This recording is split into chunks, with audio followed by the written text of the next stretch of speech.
This is the first time that we are doing a live streamed advocacy update here with our very wonderful NAR rep, Kristian Hoysradt. I want to say a little bit about him and then we're going to jump right into it, okay? So Kristian is a political representative for the National Association of REALTORS. He's based in Washington, D.C., and he serves as NAR's liaison to state and local realtor associations such as ours, and he covers 9 states and territories, including New England, California, Hawaii, and Guam. In this role, Kristian leads advocacy efforts in support of NAR's federal and political programs. Prior to joining NAR, Kristian served as the government affairs director, like me, for local association in Boston's North Shore, and he spent a decade federal political campaigns, nonprofits, and in local governments across New England and in Washington, D.C.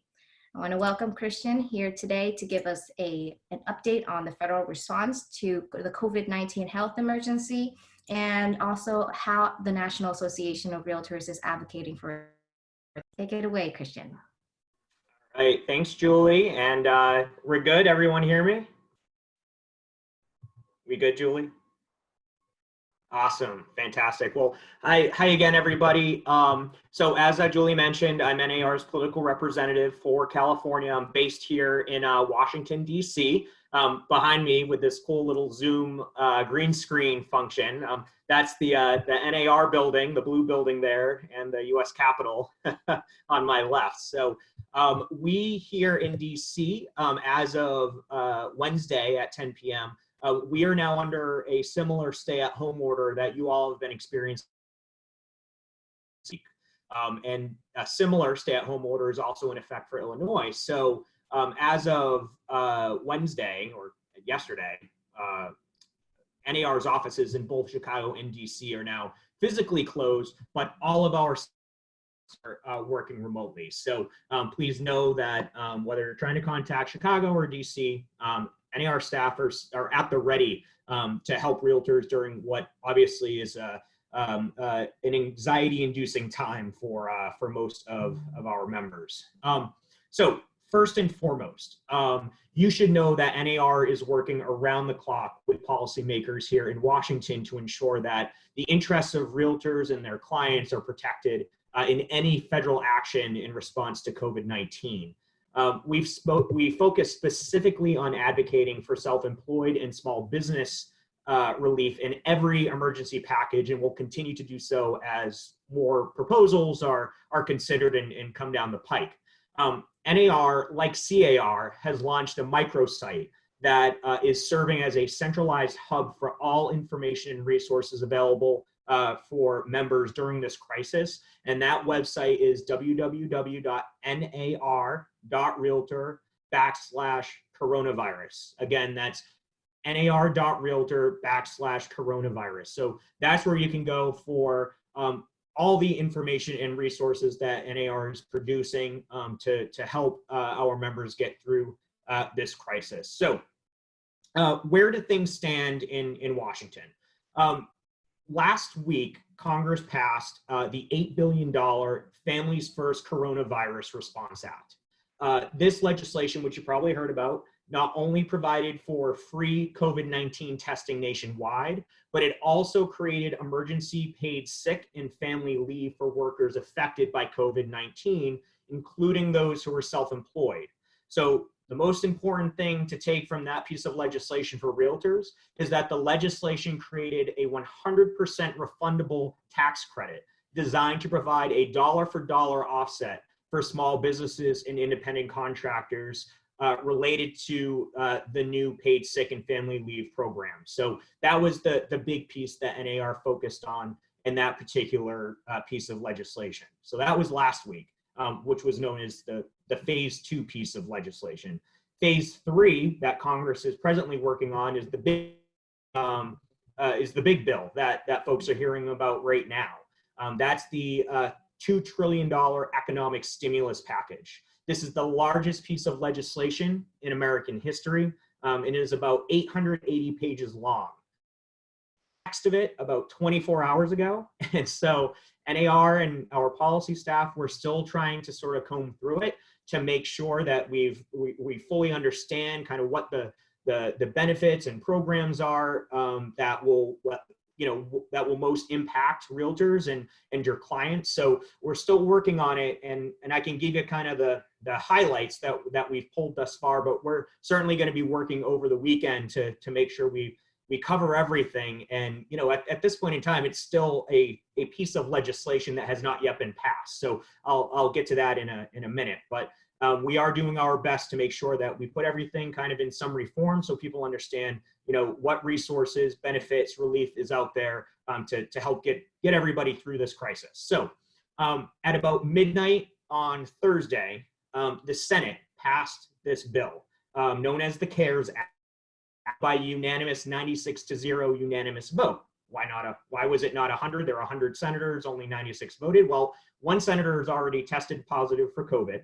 And a few others are now quarantining due to interaction with that senator. So that's why it was just a 90. But it passed unanimously, which is rare for any type of bill in Congress. And it now sits in the hands of Speaker Pelosi in the House of Representatives, where at this moment in time, I don't have my TV near me, but either her or either Speaker Pelosi or Leader McCarthy, I think, are speaking about the bill right now, and the House is preparing to vote. Speaker Pelosi is trying to get the bill through a legislative procedure known as unanimous consent. So that would basically allow the House chamber to pass the bill that came out of the Senate, pulling every member of Congress back to Washington, provided that no lawmakers object. We've been told that there apparently are a few lawmakers who are preparing to object. A roll call vote, which could potentially require members of Congress to fly back to DC over the next 24 hours, which would be a problem and delay passage of this bill. This is all literally happening as I'm speaking. So everything I just told you now might depending on what happens in the House over the next half hour. So anyway, I did just want to kind of talk about this bill in terms of kind of what's in this for realtors. So the top three things you all need to know as included in the economic stimulus are: one, there are going to be cash deposits into Americans' bank accounts over the weeks ahead. Two, there's a $350 billion expansion of the SBA, the Small Business Administration's loan program, that for the first time includes independent contractors and sole proprietors and those who are self-employed, and of unemployment insurance or unemployment benefits under this bill that, again, for the first time allows for independent contractors and sole proprietors to claim unemployment. So I'll start with the most notable component of the bill that you all have probably been hearing about, which are those cash. I will tell you this, initially, a week ago, the only American taxpayers who were going to get benefits from these cash deposits were going to W-2 wage earners.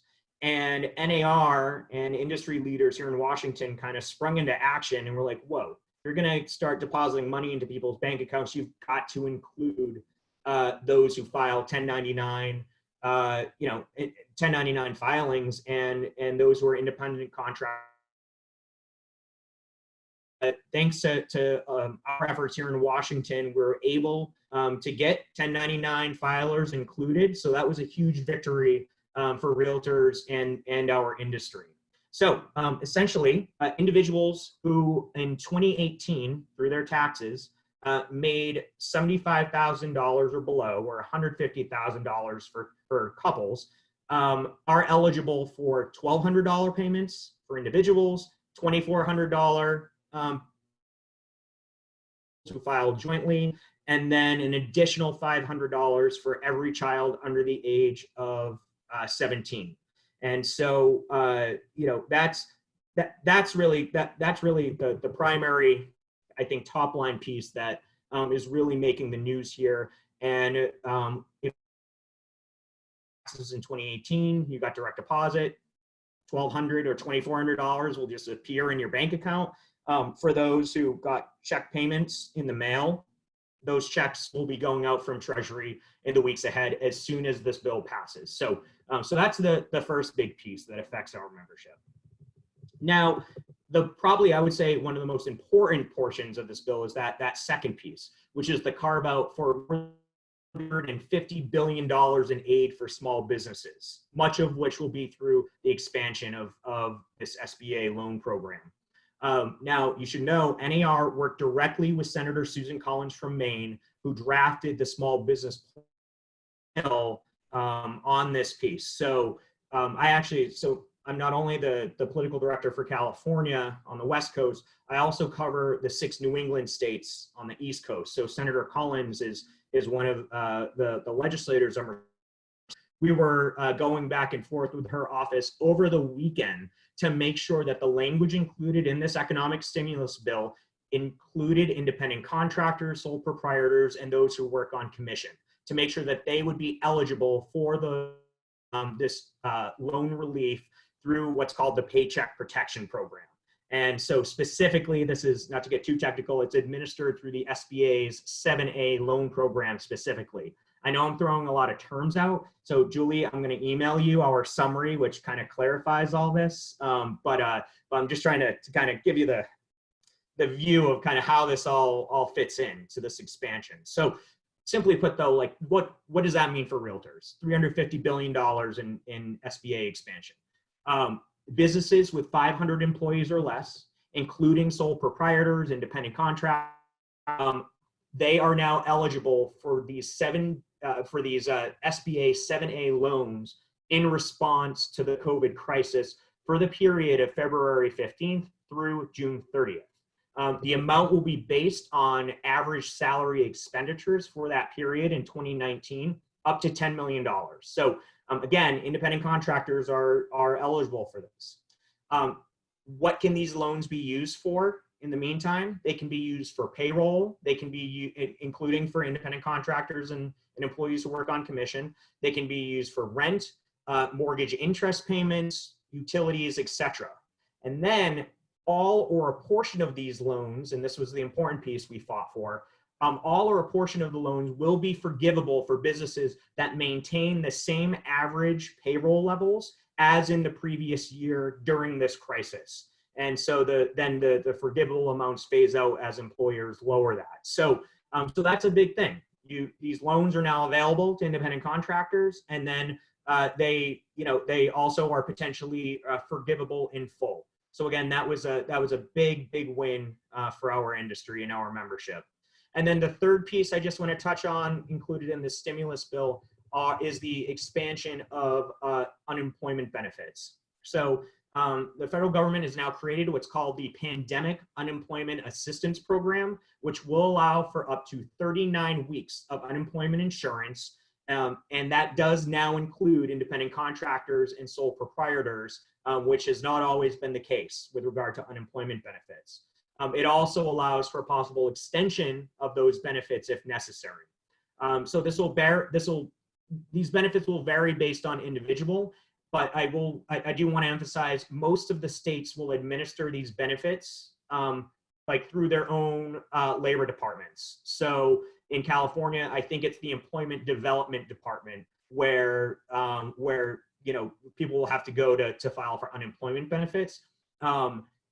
I was on a call with the California Realtors CEO, Joel Singer, yesterday. They have launched a hotline, which you can find at car.org. If you have any questions about these benefits, about applying for these SBA loans, you can call that hotline, and they're going to hold your hand and guide you through how best to access these benefits and relief. So that's something super important to keep in mind, because I know this is a lot of information. It's technical. There are a lot of steps, and many of us have never done this before. So I just want to be sure that people know that staff are available at CAR to kind of guide and walk you all through. So so those are kind of the three big ticket items that I just wanted folks to be aware of. Additionally, in this economic stimulus package, there is mortgage payment relief for federally backed mortgages. So, one thing to understand the difference on is there about 65% of mortgages in America are federally backed, most through the FHFA or Fannie Mae and Freddie Mac. The other 35% are held in private bank portfolios. So just understand there are the private banks that are doing their own thing with regard to moratoriums on foreclosures and forbearance, and then there's the federally backed loans, which are governed by Congress and the FHFA. So the federally backed mortgages, there is now a foreclosure moratorium on all mortgage loans. So again, that's Fannie, Freddie, HUD, VA, USDA, for up to 100. It's a 180-day moratorium on foreclosures, and then there's an additional option. There's an option for an additional 180 days with no penalty. So the thing that we're trying to emphasize and tell members is, regardless of what's in this bill, you need to contact your servicers immediately if you anticipate having a hardship in making your mortgage payments. You need to contact your servicer and see what options are available. And so, like I said, there's at least 180 days forbearance, moratorium on foreclosure on the federal side. If you have a private bank servicer, you need to contact them directly. I can tell you that I'm pretty sure on either Wednesday or Thursday night, no, I forget which it was, but Governor Newsom announced an agreement with some of the biggest banks in California and secured support from banks like Citigroup, JP Morgan, Chase, US Bank, Wells Fargo, nearly 200 state chartered banks and credit unions, and got them to also agree to a 90-day grace period for mortgage payments. Bank of America, by the way, is offering a 30-day grace period and is allowing for case-by-case basis additional grace period beyond that. So essentially, through Governor Newsom's announcement, between the 180-day moratorium for federal loans and the 90-day grace period for agreed upon by these private banks, virtually every mortgage borrower in California should be eligible for some form of mortgage relief in one form or another. And again, people just need to reach out to their servicers if they anticipate having an issue. Now, regarding evictions, so the multifamily property owners with federally backed loans, so our landlords and property managers, they now may request forbearance up to 90 days through FHFA. I can tell you, our policy team, we've been emphasizing the fact that if you're going to take care of the renters and the tenants, you got to equally take care of the landlords and property owners. In this bill, the tenants were given a 180-day moratorium. The landlords were given 90 days. We're hoping to fix that in the next phase of legislation coming down the pipe in Congress. But for now, multifamily properties with federally backed loans may request forbearance up to 90 days.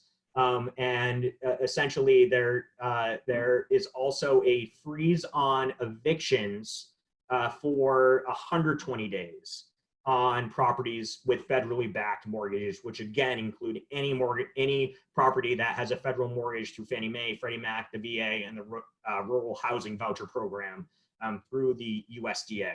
So that's sort of where we're at in terms of sort of the federally backed side of things. I know that obviously Governor Newsom announced an executive order to allow municipalities and counties to basically freeze evictions at the local level. That certainly is varying county to county. So if you have questions about that, I think Julie is probably your go-to there. But I'm here to help as well on the federal side if needed. The other thing I'll just note about mortgages is on the appraisal side. NAR pushed FHFA to direct Fannie and Freddie to allow for the use of appraisal alternatives to reduce the need for appraisers to conduct interior property inspections. And we got them to essentially allow for both desktop and exterior only appraisals through May 17th. So we kind of pushed them on that side as well, so that appraisals wouldn't gum up the works here in terms of transactions. The last items I'll mention, which may be of interest to you in the stimulus bill, with regard to retirement withdrawals, this bill allows for individuals to withdraw up to $100,000 from their retirement accounts without penalty for early withdrawals. So that's an option if people are seeking relief that way. A question I've been getting is on credit scores. If I don't make a mortgage payment, what is this going to do to my credit score?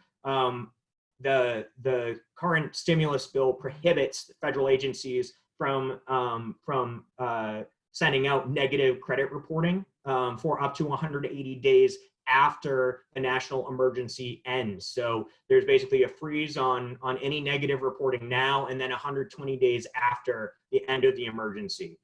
So again, if people are anticipating having trouble making payments and whether it's credit cards or their mortgages, they just need to contact their lenders and banks immediately, and their credit card companies to see what kind of services are out there. And I can tell you, among at least the private side, the relief does vary. Two other quick things on taxes. You all probably have heard that the IRS has delayed the due date to file and pay taxes that are due to July 15th without penalty or interest. So that's a good thing. And then on student loans, student loan payments have basically been suspended for 6 months. So when this bill passes, all student loan payments will be suspended for 6 months, and interest will not accrue during that forbearance. So folks have up to 6 months to stop paying their student loans for the moment without incurring any type of penalty or interest. So again, that's another piece of relief in this bill. So I've got a couple more items I just want to touch on, but before I go forward, I just wanted to I saw that there were some questions in the side here. Tanner Brown, do we have to file 2019 taxes to receive these benefits? No. In order to get the payments, you do not have to file 2019 taxes. They'll refer to your income via your 2018 filing. So basically, whatever money you made in 2017, which you then filed in 2018, that's what the federal government will go by. If you have already filed your 2019 taxes, it is my understanding that they will go by those taxes. So that's definitely something to keep in mind.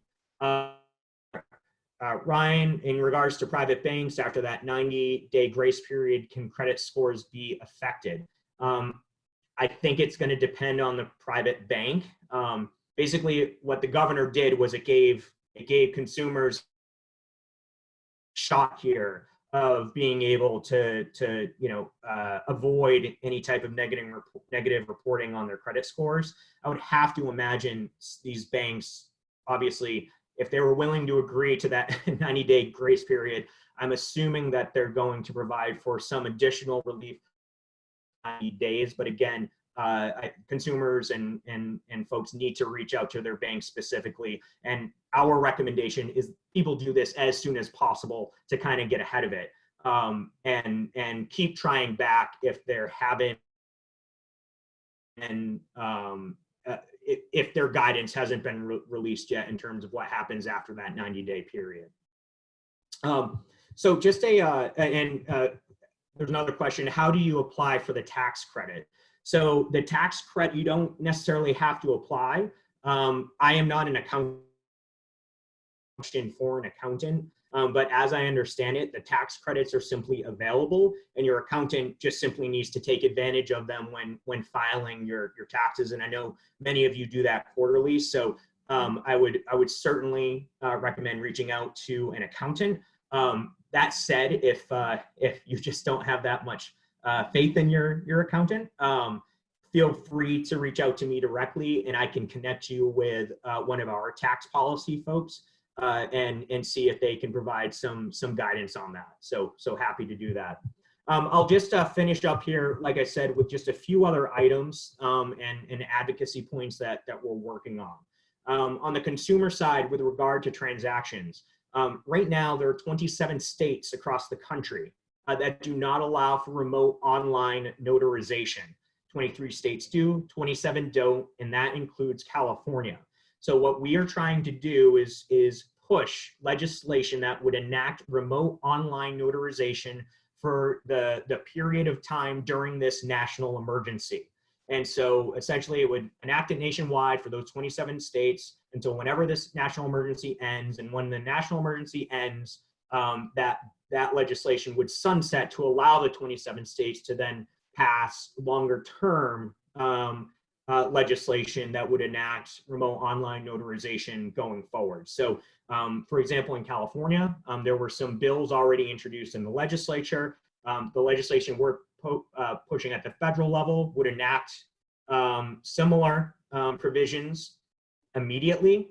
When the national emergency ends, the California legislature and the governor will have to go back to that legislation that was previously introduced in the legislature. So where do we stand on this federally? We were able to get a bipartisan bill introduced in the Senate last Friday, and a companion bill, also bipartisan, was introduced in the House just on Tuesday. And so essentially what we're doing now is we're trying to get co-sponsors of this bill, and we are basically pushing the message that for the moment, I guess to more broadly explain kind of the environment in Congress, they're no longer focusing on standalone pieces of legislation or standalone policy issues. They're basically taking these standalone issues and these priorities and rolling them into these larger legislative packages. So this economic stimulus is what's called the phase 3, the third bill that they passed. And we've got the fourth one that will likely be coming down the line next week. And that will be far more policy focused, whereas this economic stimulus was much more kind of cash focused in terms of injecting cash into the economy. And so we are trying to get this remote online notarization rolled into this phase 4 bill. And that's what we're pushing on Capitol Hill right now. And we, the Committee of Jurisdiction in Congress is the Judiciary Committee. So we've actually launched a very targeted call for action among our federal political coordinators, which are the realtors who are designated by NAR to serve as a liaison in every congressional district across the country, and kind of communicate our federal priority pieces. We've asked each of those what are called FPCs to reach out directly to their members of Congress who sit on those two important committees and go ahead and again, advocate for including remote online notarization in a larger bill that, like I said, is hopefully coming through next week. I'm just getting word here that the House has given final passage to the $2 trillion coronavirus stimulus bill. So President Trump is apparently expected to sign it quickly. It was passed unanimously by the Senate, as I said, and it apparently has now passed the House as well. So that's very good news. There won't be a delay. As soon as the president signs it, all of the benefits that I just talked about are gonna basically come online. And so, again, as folks begin to want to access those benefits in the bill, you've really gotta, if you have questions, I highly recommend reaching out to CAR's hotline and contacting them for information on how to get the SBA loans through the state and also the unemployment benefits through the state. Two other final pieces I'll touch on. One is our advocacy in terms of deeming real estate an essential service. The Department of Homeland Security actually issues guidance through what's called CISA, that essentially at the federal level designates different industries as essential. The initial guidance that was released about a week ago did not include the real estate industry despite our requests. So that was a bit of a roadblock for us. But in response, we called a national conference call together with our state associations and basically instructed all of the CEOs and AEs to start reaching out to their request that real estate be deemed an essential service at the state level whenever they issue executive orders. Now in California, Governor Newsom basically just he used the federal guidance as the standard for California, which did not include real estate. And so, you know, that's why CAR, I believe, has sort of indicated that for the moment in time here, real estate transactions should kind of cease at this moment. Now, I can tell you, we have had much more success in about, I think it's 15 or 20 other states across the country where their governors have included real estate as an essential service. And we now have other states that we're hearing where, although they weren't included in the first executive order for essential services, real estate is going to be included as an addendum to that executive order. So we are compiling all of these states that are deeming it essential, and we're going back to the Department of Homeland Security and are going to appeal to them to ask that they reconsider and include real estate as an essential service. We are in direct contact with the White House to make sure that this is on their radar. We're in direct contact with the Department of Homeland Security, and all of the industry leaders here in Washington are working on this, including the American Land Title Association, as well as the Mortgage Bankers Association. So ALTA, MBA, and NAR, we are kind of the three forces right now really trying to focus on this. And hopefully we may see some progress here in you know, the week ahead. So hang in there. Finally, in commercial real estate, I just wanted to mention two quick things. One, we are basically pushing deadline relief for 1031 like-kind exchanges, as well as two opportunity funds. So on March 17th, we sent 2 letters to the Treasury Department and the IRS requesting that the 45-day identification deadline and the 180-day completion deadline for 1031 like-kind exchanges be extended.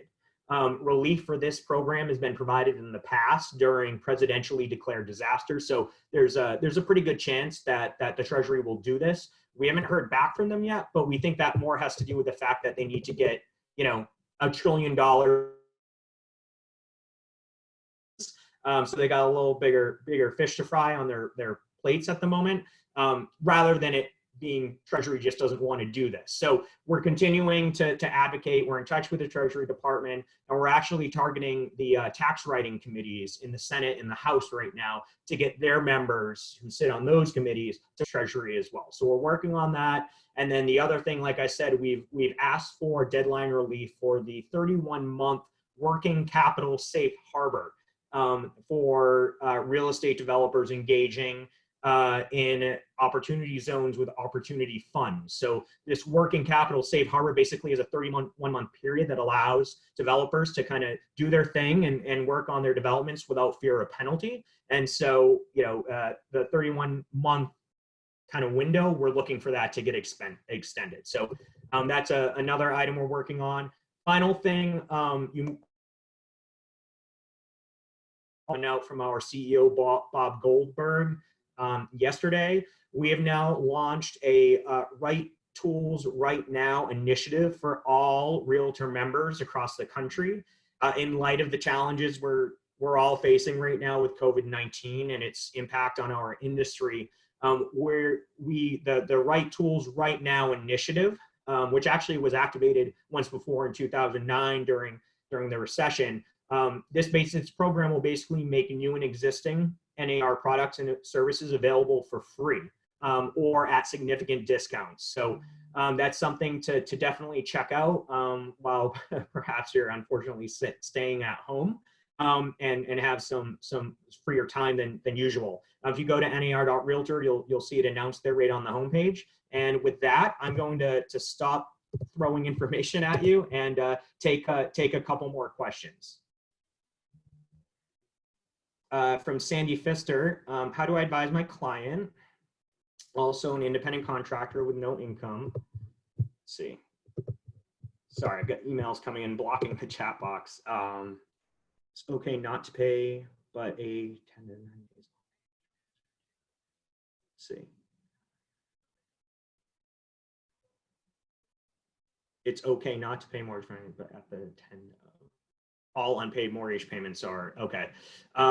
So essentially the question is, okay, you, you know, forgive me if I'm not fully understanding, but essentially, it's okay, don't pay your mortgage for 90 days, but then at the end of 90 days, all unpaid mortgage payments are due. As I understand it, the 90 days where they don't make their payments it's going to be tacked on to the end of the loan. So it's not that after 90 days they'll just have to make up the money. It's just going to get tacked on to the back end. So that's just a little clarity on that. Now, with regard to the moratorium on evictions and rent, I know at the local level, I've been seeing that a lot of counties have been allowing a 6-month period on average for tenants to repay their missed rent payments during, I think, up to May 30th in California. So obviously that puts a little pressure on the landlords and property managers. And, you know, that's why this 90-day grace period among the private banks and the grace period from FHFA is so important. So again, as I understand it, the 90-day period will get tacked on to the end. But if you have if you're looking for more specific information on that, just shoot me an email and let me know.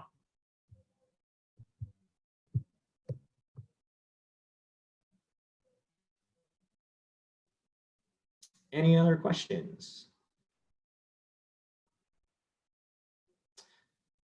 Well, Julie, I think you're on mute there, just FYI. But I did just want to say, you know, again, there's a lot of information coming out and things are changing rapidly. So, you know, my best advice is, again, to keep checking in at nar.realtor/coronavirus.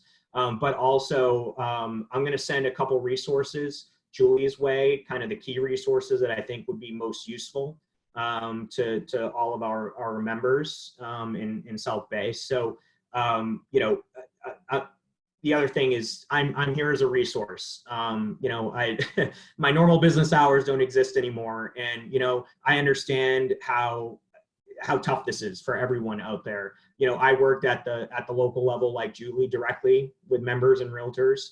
And I know how anxious everyone is right now. So, you know, I'm here around the clock. Julie will give you my email. She'll give you my cell phone. Text me, call me, email me. I'm here to help. And again, a lot of this information coming out and the processes by which to access this relief and benefits, it's a little confusing. And I can tell you, I don't know all the answers and the ins and outs of it, but we have super smart people on our 25-person policy team who, like me, are kind of working around the clock as well to kind of, you know, communicate the best information we can. So again, just know I'm here as a resource, and NAR is here and has your back as we kind of work through this. And you know, I think at the end of the day, there's going to be a lot of pent up demand once America gets back online. And so, you know, hopefully this will mostly just be a pause for the industry rather than, you know, a longer term condition. So fingers crossed for that. And in the meantime, we're going to do everything we can to continue advocating for realtors and independent contractors across the country. So thank you all for having me here this afternoon. Or I guess in California, it's morning. So this morning. Still morning. You're way ahead of us. We're just getting started here. So thank you so much, Kristian, for being on this webinar, and I think we threw a lot of information at our audience, but there are resources, and this session is recorded. It is currently live streamed on Facebook, where it will live in our South Bay Association of Realtors Facebook page. So you can access it there, or you can even go on YouTube, where we'll save the video and it'll be under youtube.com/SBAOR. So this will keep living in our profiles, but also a couple of really helpful bookmarks for you. Of course, the NAR.realtors/coronavirus website. At the local level, we also have southbayaor.info/coronavirus, and that's our individual landing page where I kind of gather resources not only from NAR and CAR, but also CRMLS, and of course our local cities too, for all of us who are wondering where these local eviction moratoriums are at the local level, and how they can navigate the tax credits and their lender credits. And I also looked up the finance helpline while you were talking, because a lot of our members may be asking about that later. The CAR's finance helpline is now rebranded as the Transaction Rescue hotline, and they have two ways for you to contact them. You can actually go through the CAR.org webpage and just search Transaction Rescue Automated Virtual Assistant, and you can submit an inquiry online, or you can call them a usual way. You have to be a CAR member, and their phone number is 213-739-8383. You can also email them at financehelpline@car.org. And this will be really helpful going forward as the stimulus package goes through, and you're wondering how to get those checks, how to get those tax refunds too. Other than that, let me check really quick on our Facebook page to see if we have any questions. Not just a couple of thank yous. And on this, we are good. So if you have any further questions, of course, you can always email me, julie@southbayaor.com, and I will be sending out information. The South Bay Association of Realtors will be sending out information, just blasting you with more virtual online classes and information from Kristian and our CAR reps as well. So keep apprised of everything we're going to be sending out at you. It's going to be up-to-date information, and we're here for you.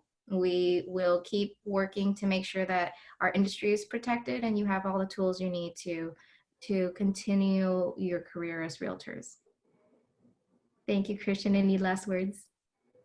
Nope. Keep up the great work, Julie. You too. All right. Thanks, everybody. Take care, everybody. Bye. Bye-bye.